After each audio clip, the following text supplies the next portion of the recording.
Hello friends, આજે આપણે ધોરણ 11 ફિઝિક્સમાં ચેપ્ટર 4 સમતલમાં ગતિ વિશે સમજીએ. તો ચેપ્ટર 4 સમતલમાં ગતિ એટલે શું? તો તેનું થોડુંક માહિતી એટલે કે તેની પ્રસ્તાવના જોઈએ. તો જ્યારે આપણે પદાર્થ આના આગળના ચેપ્ટરમાં જે સુરેખ પથ પર ગતિ હતું તેમાં આપણે ભણી ગયા હતા કે પદાર્થ સીધી રેખામાં ગતિ કરે છે તેના માટે.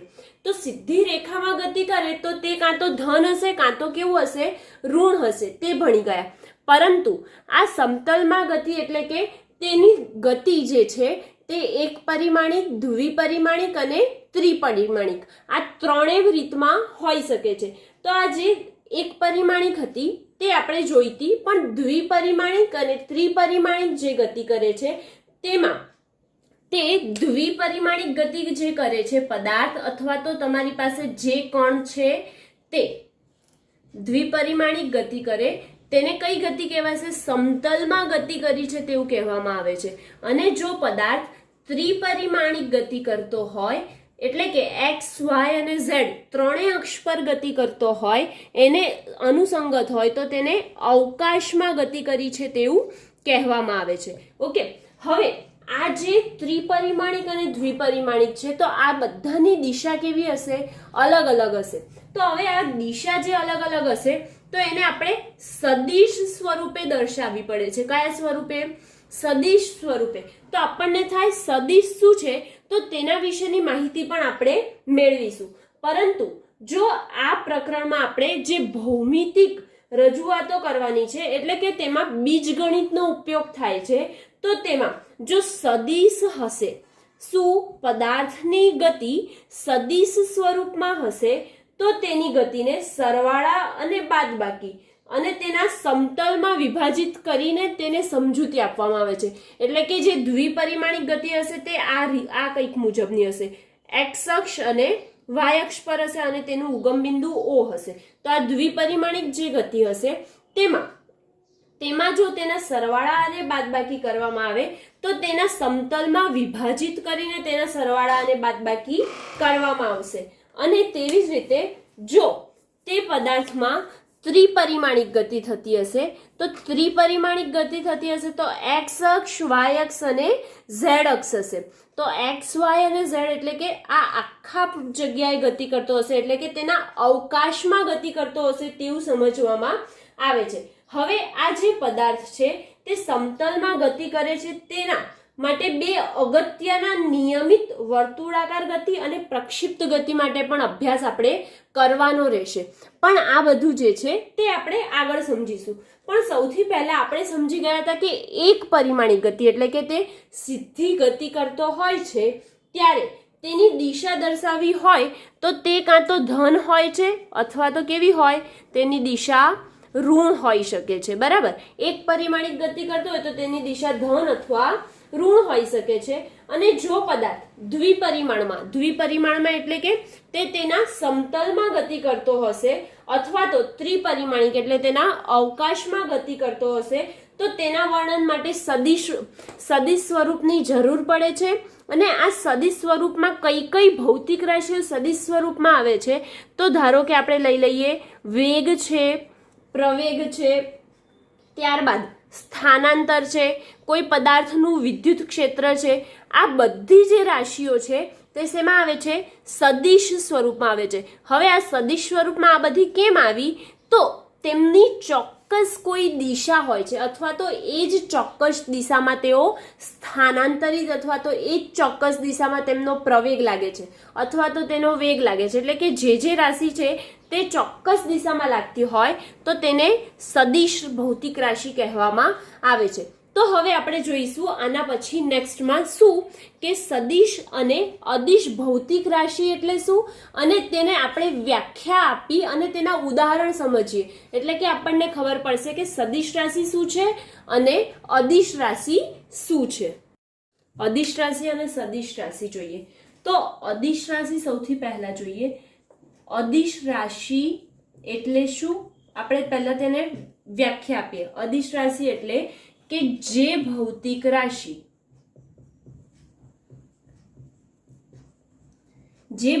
રાશિ વર્ણન માટે માત્ર માનની જરૂર પડે, એટલે કે માન એટલે કે તેની કિંમત પડે તેવી રાશિને અદિશ ભૌતિક રાશિ અથવા તો અદિશ રાશિ કહેવામાં આવે છે. ઓકે, હવે આ જે અદિશ રાશિ છે તે કોની સાથે સંકળાયેલી નથી? અદિશ રાશિને કોઈ દિવસ દિશા હોતી નથી, એટલે કે લખી શકીએ આપણે અદિશ રાશિ દિશા સાથે સંકળાયેલ નથી. હવે આ જે અદિશ રાશિ છે તો અદિશ રાશિમાં કઈ કઈ ભૌતિક રાશિનો સમાવેશ થાય છે? તો સૌથી પહેલા તો અંતર, પછી કોઈ પદાર્થનું દળ હોય તે, પછી કોઈ પદાર્થનું કદ, ઝડપ, પાવર, દબાણ, ઉર્જા વગેરે ભૌતિક રાશિઓ શેમાં આવે છે? અદિશ ભૌતિક રાશિમાં આવે છે. હવે તેવી જ રીતે સદિશ રાશિ, એટલે કે સદિશ રાશિ એક્ઝેક્ટલી આની ઓપોઝિટ. તો સદિશ રાશિ એટલે શું થશે કે જે ભૌતિક રાશિ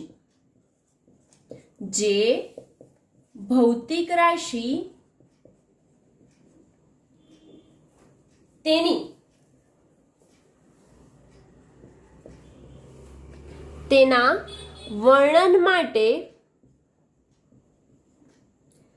મૂલ્ય ઉપરાંત, મૂલ્ય એટલે કે માન જ ગણાય, વર્ણન માટે મૂલ્ય અને દિશા ની જરૂર પડે તેને કઈ રાશિ કહે છે?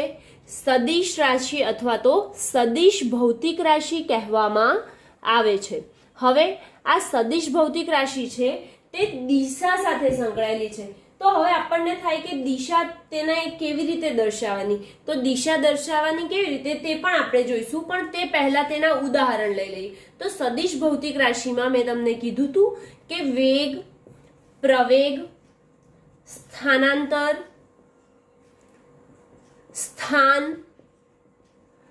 બળ, વિદ્યુત ક્ષેત્ર વગેરે ભૌતિક રાશિઓનો સમાવેશ થાય છે. શેમાં? સદિશ ભૌતિક રાશિમાં. તે ઉપરાંત સદિશ ભૌતિક રાશિના જો સરવાળા, બાદબાકી, ગુણાકાર અથવા તો ભાગાકાર આપણને કરવા હોય તો ત્રિકોણના નિયમ અથવા તો સમાંતર બાજુ ચતુષ્કોણ છે તેના નિયમનું પાલન કરીને તેમના સરવાળા બાદબાકી કરવામાં આવે છે. શેના? સદિશ ભૌતિક રાશિના સરવાળા, બાદબાકી, ગુણાકાર અને ભાગાકાર તેમના ત્રિકોણના નિયમો અથવા તો સમાંતર બાજુ ચતુષ્કોણના નિયમોનું પાલન કરીને કરવામાં આવે છે.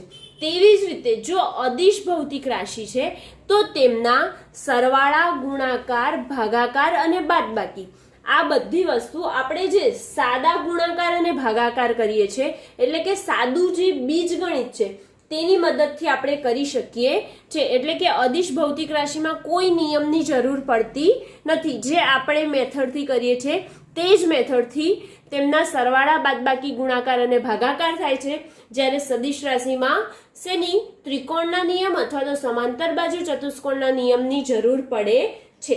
હવે આ જે સદિશ ભૌતિક રાશિ છે તેને દર્શાવવા માટે કેવી રીતે દર્શાવવાની? અદિશ રાશિ તો આપણને ખબર પડી જશે કે આ અદિશ રાશિ છે, પરંતુ સદિશ રાશિ છે તો તેની દિશા હોય છે. તો તેને કેવી રીતે દર્શાવવાની? તો ધારો કે મારી પાસે વેગ છે, તો હવે હું વેગને દર્શાવવા માટે સદિશ રાશિ હોય તેને તેના ઘાટા અક્ષર એટલે કે તેના ઓવરલેપિંગ થી દર્શાવવામાં આવે છે. એકદમ ઘટ્ટ લખીને દર્શાવવામાં આવે છે, એટલે કે આપણે સમજી શકીએ કે સદિશ રાશિની વાત કરીએ છીએ. પરંતુ આ સામાન્ય વ્યવહાર એટલે કે જે આપણે ઉપયોગ કરીએ છીએ તેમાં આપણે આ શક્ય નથી. માટે જો સદિશ રાશિને દર્શાવી હોય, પહેલા કેવી રીતે દર્શાવતા હતા? ઘાટા અક્ષરથી દર્શાવવામાં આવતી હતી. હવે હાલની સ્થિતિમાં આ ઘાટા અક્ષરથી દર્શાવી તે અશક્ય છે. જેવી રીતે આપણે હમણાં લખીએ છીએ તો એને આખો દિવસ ઓવરલેપ કરવું એ અશક્ય છે. માટે હવે વેગને તેના તીરના નિશાનથી, એટલે કે જે વેગ લખીએ તેના ઉપર કેવું આ રીતે તીરનું નિશાન કરીને તે ભૌતિક રાશિને સાંકેતિક સ્વરૂપે આ રીતે લખી શકાય છે. એટલે કે ધારો કે અહીંયા વેગ છે, પ્રવેગ હોય તો પ્રવેગને તેની સાંકેતિક રીતે, એટલે કે તેના ઉપર તીરની નિશાની કરીને તેને દર્શાવવામાં આવે છે. એટલે કે આપણે સમજી શકીએ કે આ સદિશ રાશિ છે. ઓકે, એટલે કે તેની કોઈ ચોક્કસ દિશા હશે. હવે તેવી જ રીતે જો કોઈ ભૌતિક રાશિ છે તે સદિશ રાશિ હોય તો તેનો માનાંક દર્શાવવાનો હોય, એટલે કે તેની કિંમત દર્શાવી હોય તો ધારો કે મારી પાસે ધારો કે 5 ન્યૂટન બળ લાગે છે, કોઈ ગતિ કરતા પદાર્થ પર 5 ન્યૂટન જેટલું બળ લાગે છે. તો આ 5 ન્યૂટન એટલે કે તેનું બળનું માન આપ્યું છે મને. તો હવે એ સદિશ ભૌતિક રાશિ છે બળ, માટે તેને તેના માનાંકમાં દર્શાવવામાં આવે છે. સદિશ F બરાબર શું લખવાનું? F બરાબર 5 ન્યૂટન. આ રીતે આ સ્વરૂપમાં દર્શાવવામાં આવે છે. ક્યારે? જ્યારે તેને સદિશ ભૌતિક રાશિના માનને દર્શાવવું હોય ત્યારે શેમાં દર્શાવવામાં આવે છે? માનાંકમાં સદિશ F બરાબર F લખવાનું, ત્યારબાદ 5 ન્યૂટન તેમ લખી શકાય છે જ્યારે સદિશ રાશિનો માન દર્શાવવું હોય ત્યારે. અને અદિશ રાશિ એટલે કે આપણે જે રેગ્યુલર જે વ્યવહારમાં ઉપયોગ કરીએ છીએ તેવી જ રીતે આપણે તેનું, ધારો કે હું તમને કહું કે એક મારી પાસે મીટર પટ્ટી છે, તે મીટર પટ્ટીની લંબાઈ ધારો કે મારી પાસે 5 મીટરની મીટર પટ્ટી છે નાની વાળી. તો એ 5 મીટરની મીટર પટ્ટી છે તો ડાયરેક્ટ આપણે L બરાબર 5 મીટર તેવી રીતે તેનું મૂલ્ય દર્શાવી શકીએ છીએ. હવે ત્યારબાદ આ માનાંક જોઈ લીધું અને સદિશ રાશિ અને અદિશ રાશિના જે આપણે સદિશ અને અદિશ બંને રાશિને આપણે કઈ રીતે કોને દિશા હોય છે અને કોને દિશા નથી હોતી અને તેના મૂલ્યને કેવી રીતે દર્શાવાય છે અને સદિશ રાશિને કેવી રીતે દર્શાવાય છે તે સમજી લીધું. હવે ત્યારબાદ જોઈએ કે આ જે તીરની નિશાની કરીએ છીએ, એટલે કે સદિશ એટલે શું? તો સદિશ એટલે કેમ તીરની નિશાની કરીએ છીએ? તો આ તીરની નિશાની શેના માટે છે અને શું દર્શાવે છે તે આપણે સમજીએ. સદિશ રાશિ આપણે જોતા હતા, તો એ સદિશ રાશિમાં જ જે સદિશ રાશિ એટલે શું? તો તેનામાં જે તીરની, ધારો કે મેં વેગ લખ્યો તો વેગમાં જે તીરની નિશાની કરવામાં આવે છે, એટલે કે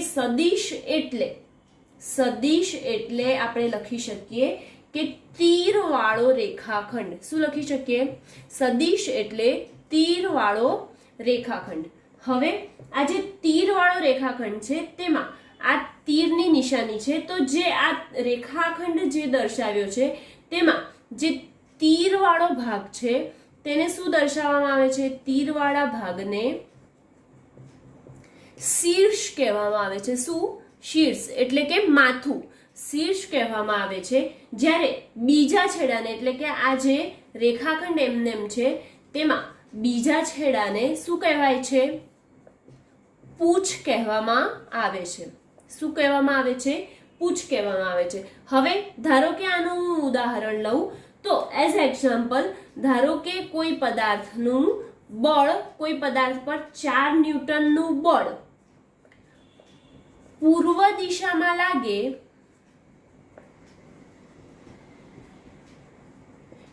તો તેને કેવી રીતે દર્શાવાય? લાગે તો તેને કેવી રીતે દર્શાવાય? હવે આપણને અહીંયા દિશા આપી દીધી, તો આપણે જાણીએ છીએ કે નોર્થ, સાઉથ, ઈસ્ટ અને west. Okay, north, south, east અને વેસ્ટ. તો આપણે કઈ બાજુ લાગે છે? પૂર્વ દિશા. એટલે કે આ વાળી કઈ થઈ ગઈ?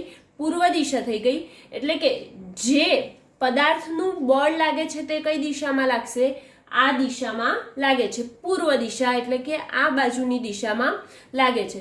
તો આ જે 4 ન્યૂટન જેટલું બળ લાગ્યું તે F બરાબર 4 ન્યૂટન. તો જે 4 ન્યૂટન જેટલું બળ લાગ્યું તે બળને આપણે આ ભાગને શું કહીએ છીએ? શીર્ષ, અને આ ભાગને પૂંછ કહીએ છીએ. એટલે કે પદાર્થ અહીંયાથી શરૂ કરીને, આ જગ્યાએથી શરૂ કરીને આ જગ્યાએ જાય છે, તે એટલે કે આ દિશા દર્શાવે છે. હવે આ સદિશ એટલે શું? સદિશ અને અદિશના આપણી વ્યાખ્યા, ઉદાહરણ અને સદિશમાં કેવી રીતે ભાગાકાર ગુણાકાર બાદબાકી થાય છે અને અદિશમાં કેવી રીતે ભાગાકાર ગુણાકાર બાદબાકી થાય છે તેની ચર્ચા આપણે કરી લીધી. હવે આ ટોપિક પત્યા બાદ હવે આપણે સ્થાન અને સ્થાનાંતર એટલે શું તેની ચર્ચા કરીએ. સ્થાન અને સ્થાનાંતર સદિશો એના વિશે આપણે સમજીએ. તો સૌથી પહેલા સ્થાન સદિશ એટલે શું તે સમજી લઈએ. તો સ્થાન સદિશ એટલે કે શું થાય? તો જ્યારે કોઈ પદાર્થ છે તે કોઈ પદાર્થ તેના નિશ્ચિત બિંદુ પર હશે, બરાબર? તો તેના કોઈ નિશ્ચિત બિંદુથી અનુલક્ષીને શું કોઈ પદાર્થ અથવા તો કોઈ કણ છે તેના કોઈ નિશ્ચિત બિંદુને અનુલક્ષીને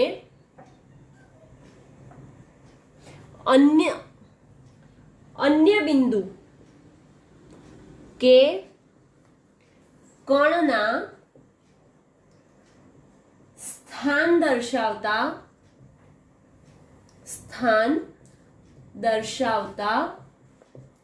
સદિશને શું કહે છે? સ્થાન સદિશ કહેવામાં આવે છે. સ્થાન સદિશ કહેવામાં આવે છે. ઓકે. શું કોઈ નિશ્ચિત બિંદુને અનુલક્ષીને અન્ય બિંદુ કે તે કણના સ્થાન દર્શાવતા સદિશને સ્થાન સદિશ કહેવામાં આવે છે. હવે નિશ્ચિત બિંદુ એટલે કઈ રીતનું નિશ્ચિત બિંદુ હોય? તો ધારો કે આપણે સમતલમાં ગતિ છે તો એક આલેખ દોરીને સમજીએ. તો આ એક્સ અક્ષ તેનો અને આ તેનો વાય અક્ષ છે, બરાબર? અને તેનું ઉગમ બિંદુ ઓ છે. તો હવે આમાં તમને નિશ્ચિત બિંદુ કયું જોવાય છે? આ જોવાય છે. એટલે કે આ જગ્યા તેનો નિશ્ચિત બિંદુ છે. તો તે નિશ્ચિત બિંદુને અનુલક્ષીને અન્ય બિંદુ કે કણના સ્થાન, એટલે અન્ય બિંદુ એટલે કે આ કોઈ મેં બીજું બિંદુ લઈ લીધું, તો આ અન્ય બિંદુ ધારો કે પી છે, અન્ય બિંદુ કે તેના સ્થાન દર્શાવતા સદિશને સ્થાન સદિશ કહે છે. એટલે કે આ શું દર્શાવે છે? તે કોઈ બિંદુ અથવા તો તેનું કણનું સ્થાન દર્શાવે છે, તેને સ્થાન સદિશ એટલે કે ઓપી વેક્ટર ઓપી એટલે કે સદિશ ઓપી એ શું છે? તેનો સ્થાન સદિશ છે. તો હવે જે પદાર્થ છે તેના માટે આપણે લખીએ. તો નિશ્ચિત બિંદુ તરીકે ધારો કે શું લીધું છે? નિશ્ચિત બિંદુ ધારો કે શું છે? ઓ છે, બરાબર? હવે આ આકૃતિમાં આપણે દર્શાવ્યું છે. તો આકૃતિ મુજબ જો ઓને અનુલક્ષીને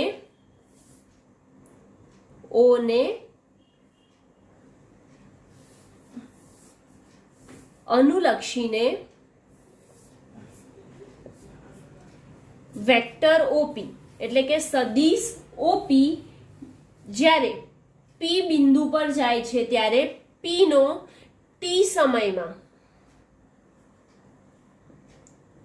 સ્થાન સદિશ છે તેવું કહેવાય. એટલે કે જ્યારે જે પદાર્થ છે તે નિશ્ચિત બિંદુ ઓ પરથી પી પર જાય છે તો તે ઓપી વેક્ટર એટલે કે સદિશ ઓપી ને પી નો ટી સમયનો સ્થાન સદિશ તરીકે કહેવામાં આવે છે. હવે આ જે સ્થાન સદિશ તરીકે કહેવામાં આવે છે, તો જો આ કણ અથવા તો પદાર્થ પી બિંદુથી ધારો કે તે ટી બિંદુ પર ગતિ કરે, ક્યાં? પી થી પી ડેશ બિંદુ પર તે ગતિ કરે છે ટી ડેશ સમયમાં, તો તેને શું કહેશે? આ પદાર્થે કરેલું સ્થાનમાં થતો ફેરફાર પી થી પી ડેશ જેટલો છે. તો ધારો કે ઓ થી પી જેટલું જ્યારે અંતર કાપે છે ત્યારે તેને આર ડેશ જેટલું અંતર કાપે છે, અને ત્યારબાદ ઓ થી પી ડેશ જેટલું જે અંતર કાપે છે ત્યારે તેનું અંતર ધારો કે છે આર ડેશ. કેટલું છે? આર ડેશ છે. તો હવે આ કણ આવી રીતે કંઈક ગતિ કરે છે, આ રીતની કંઈક ગતિ કરે છે. જે કણ છે તે O થી P જાય છે, P થી P' જાય છે, અથવા તો O થી આખો P' પણ જઈ શકે છે. તો આકૃતિ મુજબ O ને અનુલક્ષીને સદિશ OP છે અને P નો T સમયે સ્થાન સદિશ આકૃતિમાં દર્શાવેલો છે. તો તેનો જે સ્થાન સદિશ છે જેને આપણે R લઈ લઈએ. શું લઈ લઈએ? સ્થાન સદિશ R છે. બરાબર. હવે તેવી જ રીતે જો O ને અનુલક્ષીને બિંદુ P' નો શું O ને અનુલક્ષીને જે બિંદુ O ને અનુલક્ષીને કણ અથવા તો પદાર્થ ક્યાં જાય છે? બિંદુ P' પર. બિંદુ P' નો T સમયે સ્થાન સદિશ આપણે અહીંયા શું ધાર્યું છે? વેક્ટર R', એટલે કે સ્થાન સદિશ R' છે, વેક્ટર R' છે. તો હવે આ જે રેખાની ગતિ કરે છે તે એક તો સુરેખ માર્ગે પણ કરે છે અને તે તેના કણને અનુલક્ષીને પણ તે તેની ગતિ કરે છે. તો તેની બે રીતે ગતિ થાય છે. કઈ કઈ? આના માટે તેનો શું આવશે? OP' આવશે. બરાબર. તો તેની ગતિ બે રીતે થાય છે. કઈ બે રીતે થાય છે? તો તે પદાર્થ એક તો ઉગમ બિંદુ O ને શું ઉગમ બિંદુ O ને કણનું કેવું કરે છે? સુરેખ સ્થાન કરે છે, સુરેખ અંતર દર્શાવે છે, એટલે કે સુરેખ અંતર દર્શાવે છે અહીંયા. અને તેવી જ રીતે જો બે રીતે ગતિ કરે છે તેમાં બીજી ગતિ કઈ છે? તો ઉગમ બિંદુ O ને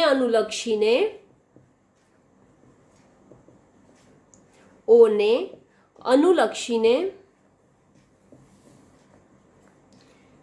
તે કણ અથવા પદાર્થ કણની દિશા દર્શાવે છે. શું દર્શાવે છે? આ કણની એક તો દિશા પણ દર્શાવે છે અને સુરેખ અંતર પણ દર્શાવે છે. કણની દિશા દર્શાવે છે. ઓકે. એટલે કે અહીંયા આ જે સ્થાન સદિશ હતું તે પદાર્થમાં કોઈ નિશ્ચિત બિંદુને અનુલક્ષીને અન્ય બિંદુ કે કણના સ્થાન દર્શાવતા સદિશને તે કણનો સ્થાન સદિશ કહેવામાં આવે છે. અને O થી, ધારો કે કોઈ નિશ્ચિત બિંદુ O છે તો તે કણ O થી P બિંદુને અનુલક્ષી ને તેનો એકમ સદિશ શું છે? વેક્ટર OP છે. તો P નો T સમયે સ્થાન સદિશ ધારો કે વેક્ટર R છે. તેવી જ રીતે કોઈ ફરીથી નિશ્ચિત બિંદુ O ને અનુલક્ષીને બિંદુ P' પર જાય છે તો O ને અનુલક્ષીને બિંદુ P' પર જાય ત્યારે T સમયે તેનો સ્થાન સદિશ શું છે? વેક્ટર R' છે. ત્યારે તેનો સદિશ શું છે? OP' જેટલું અંતર જાય છે. તો આ બે વસ્તુ દર્શાવે છે. આ લેખ પરથી આપણને બે વસ્તુ ખબર પડે. કઈ? તો ઉગમ બિંદુ O થી કણનું સુરેખ અંતર દર્શાવે છે અને ઉગમ બિંદુ O ને અનુલક્ષીને તે કણની શું દર્શાવે છે? દિશા દર્શાવે છે. હવે આપણે સ્થાનાંતર સદિશ શું છે તે જોઈએ. સ્થાનાંતર સદિશ એટલે શું? તો જ્યારે સ્થાનાંતર સદિશ જે છે તે આકૃતિ આપણે જે પહેલા સ્થાન સદિશની જોઈતી તે જ આકૃતિ મુજબ આપણે જોઈએ. તો સૌથી પહેલા સ્થાન સદિશની આકૃતિ બનાવીએ. તો O બિંદુ હતું, તેનો x અક્ષ અને y અક્ષ હતો. O બિંદુને અનુલક્ષીને તેનું સ્થાન P બિંદુ પર જતું હતું અને P બિંદુથી તે થોડુંક P' પર જતું હતું. બરાબર. અને અહીંયાથી ડાયરેક્ટ O થી P વેક્ટર OP ની દિશામાં તેનો સ્થાન સદિશ R હતો અને આ જે O થી P' ની દિશામાં તેનો સ્થાન સદિશ R' હતો. બરાબર. હવે તે કણ જે ગતિ કરતો હતો તે કંઈક આ પ્રકારે અહીંયાથી ગતિ આમ કરતો હતો કંઈક. ઓકે. હવે તેવી જ રીતે આ આકૃતિ ધારો કે એ નામ આપું અને તે કણ જે ગતિ કરે છે તેમાં ખાલી માત્ર P થી P' ની ગતિ બતાવીએ. એટલે કે અહીંયા સૌથી પહેલી આકૃતિ છે તેમાં આકૃતિમાં બતાવ્યા મુજબ અથવા તો આકૃતિમાં T સમયે કયું? T સમયે કણ P પરનો કણ પી પર છે અને ટી ડેશ સમયે ધારો કે કણ પી ડેશ પર આવે છે, બરાબર. ક્યાંથી ક્યાં આવ્યો કણ? ઓ થી પી ગયો, એટલે કે ટી સમયમાં તે પી પર આવે છે અને ટી ડેશ સમયમાં પી થી ક્યાં જાય છે? પી ડેશ પર જાય છે. આનો મતલબ એ થયો કે કણના પ્રારંભિક સ્થાન કયું હતું? અહીંયા પી થી પી ડેશ ગયો ત્યારે કણનું પ્રારંભિક સ્થાન પી છે. કણના પ્રારંભિક સ્થાન પી છે અને અંતિમ સ્થાન ધારો કે કણનું શું આપણે અહીંયા લીધું છે? પી ડેશ છે, તો તે કણનું અંતિમ સ્થાન પી ડેશ છે. તો હવે તેને આ જે સદિશને કણનો શું કણના પ્રારંભિક સ્થાન પી અને અંતિમ સ્થાન પી ડેશ ને જોડતા સદિશને શું? પી ડેશ ને જોડતા સદિશને શું કહે છે? સ્થાનાંતર સદિશ કહે છે. ઓકે, હવે આ જે સ્થાનાંતર સદિશ કહે છે તો ખાલી આપણે તેનું સ્થાનાંતર સદિશની આકૃતિ દોરીએ. ક્યાંથી ક્યાં દર્શાવ્યો છે? પી થી પી ડેશ સુધી. તો પી થી પી ડેશ સુધી દર્શાવ્યો છે. તો ધારો કે પી આપણો અહીંયા છે અને પી ડેશ આ બાજુ છે, તો પી થી પી ડેશ. ઓકે, હવે આ જે પી થી પી ડેશ છે તે કણનો સ્થાનાંતર સદિશ છે તેવું કહેવામાં આવે છે. તો તેમાં પૂંછ શું છે અને શીર્ષ શું છે? તો શીર્ષ શું છે? પી ડેશ. એટલે અહીંયા લખી શકીએ કે શીર્ષ પી ડેશ છે અને પૂંછ શું છે? પી છે. હવે તે સ્થાનાંતરિત કેવી રીતે થાય છે? તો તેનું પ્રારંભિક સ્થાન શું હશે? પી હશે અને તેનું અંતિમ સ્થાન પી ડેશ છે. તો અહીંયા લખીએ પી એ પ્રારંભિક સ્થાન છે જ્યારે પી ડેશ એ અંતિમ સ્થાન છે.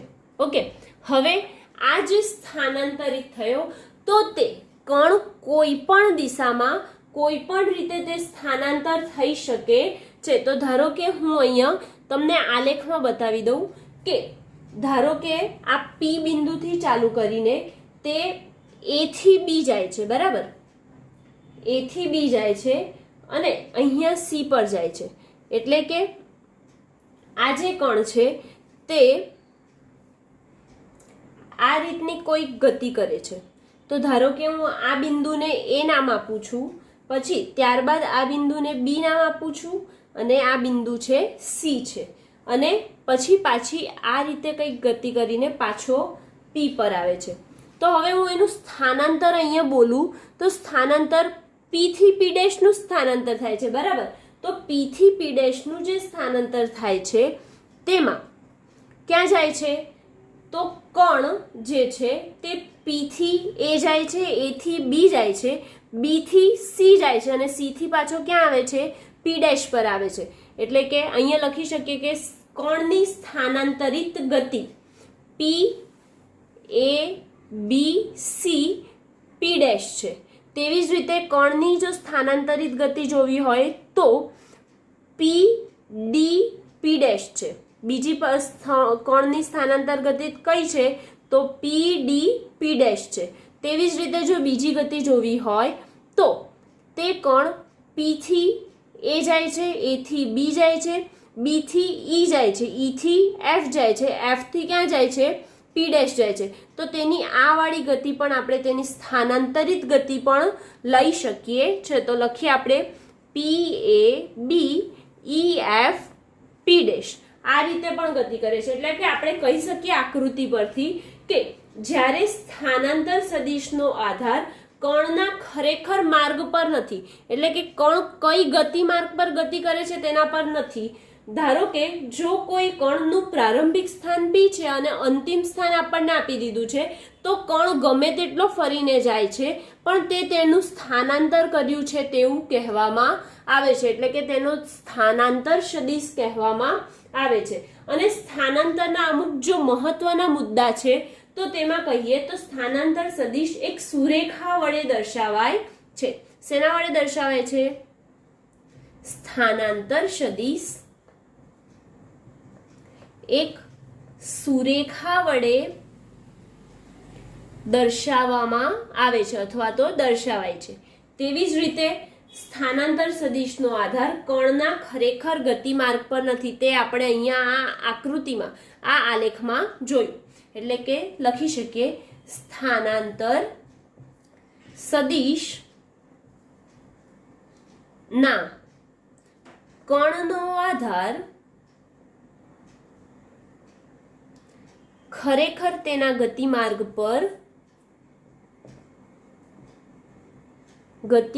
પર નથી. ઓકે, હવે એવી જ રીતે જો કોઈ પણ બે બિંદુઓ વચ્ચે સ્થાનાંતર સદિશનું માન ગતિમાન પદાર્થની કુલ પથ લંબાઈ અથવા તો તે પથ લંબાઈથી ઓછું હોય છે, તો કોઈ પણ બે બિંદુઓ નું સ્થાનાંતર સદિશનું મૂલ્ય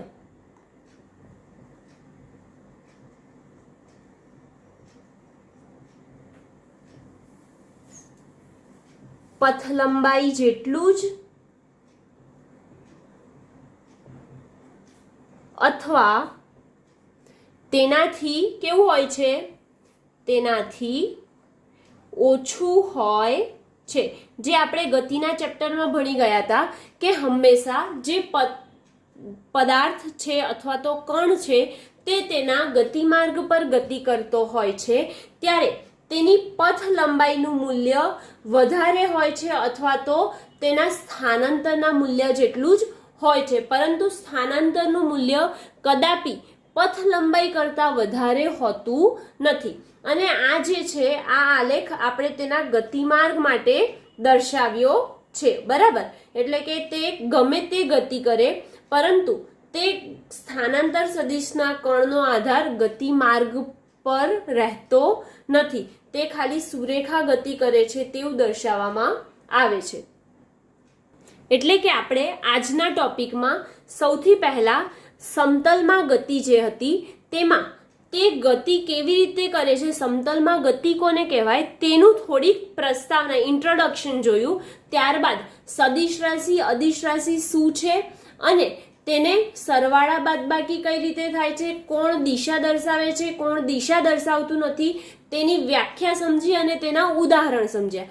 ત્યારબાદ શું સમજ્યું, સ્થાન સદિશ અને સ્થાનાંતર સદિશ સમજ્યા. સ્થાન સદિશ છે તે કોના પર હોય તો કોઈ નિશ્ચિત બિંદુ જે છે તેને અનુલક્ષીને તે કર્ણનું સ્થાન દર્શાવતો હોય તેને શું કહેવાય, સ્થાન સદિશ કહેવાય છે. અને સ્થાનાંતર સદિશ એટલે શું, તો જ્યારે કોઈ કણ છે તે તેના પદાર્થના પી એટલે કે પ્રારંભિક બિંદુથી પ્રારંભિક સ્થાનથી અંતિમ સ્થાન સુધી કર્ણનું સ્થાનાંતરને તેનો સ્થાનાંતર સદિશ કહે છે. એટલે કે એક પોઈન્ટથી બીજા પોઈન્ટ પર જાય તો તેનું જે સ્થાનાંતર થયું છે તેને તેનો સ્થાનાંતર સદિશ કહે છે. અને સ્થાનાંતરમાં તેને તીરની નિશાની વડે જે દર્શાવવામાં આવે છે તો જે તેનો આગળનો ભાગ છે એને શીર્ષ કહે છે અને તેની પાછળનો ભાગ છે તેને શું કહેવાય છે, પૂછ કહેવાય છે. અને સ્થાનાંતર એટલે કે તેની અંતિમ સ્થાનમાંથી પ્રારંભિક સ્થાનની બાદબાકી કરીએ એટલે કે તેનો સ્થાનાંતર મળે છે. અને સ્થાનાંતર સદિશ આ શું દર્શાવે છે, તો સ્થાનાંતર સદિશ એક સુરેખા વડે દર્શાવવામાં આવે છે. એટલે કે તે પ્રારંભિક અને અંતિમ સ્થાનને જોડતી એક સુરેખા છે.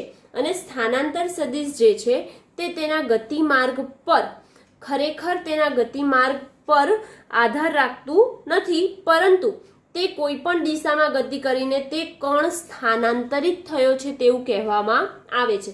અને કોઈ પણ બે બિંદુઓનું જે સ્થાનાંતર છે તે બિંદુઓનું સ્થાનાંતર હંમેશા પથ લંબાઈ કરતાં ઓછું અથવા તો પથ લંબાઈ જેટલું જ હોય છે. એટલે કે આજનું આપણે સ્થાનાંતર અને સ્થાન સદિશો અહીંયા પૂરું થયું. હવે નેક્સ્ટમાં આપણે સદિશોની સમાનતા એટલે શું અને બીજા તેના સરવાળા અને બાદબાકીના અદિશ અને સદિશના આપણે ગુણધર્મો શું છે તે જોઈશું.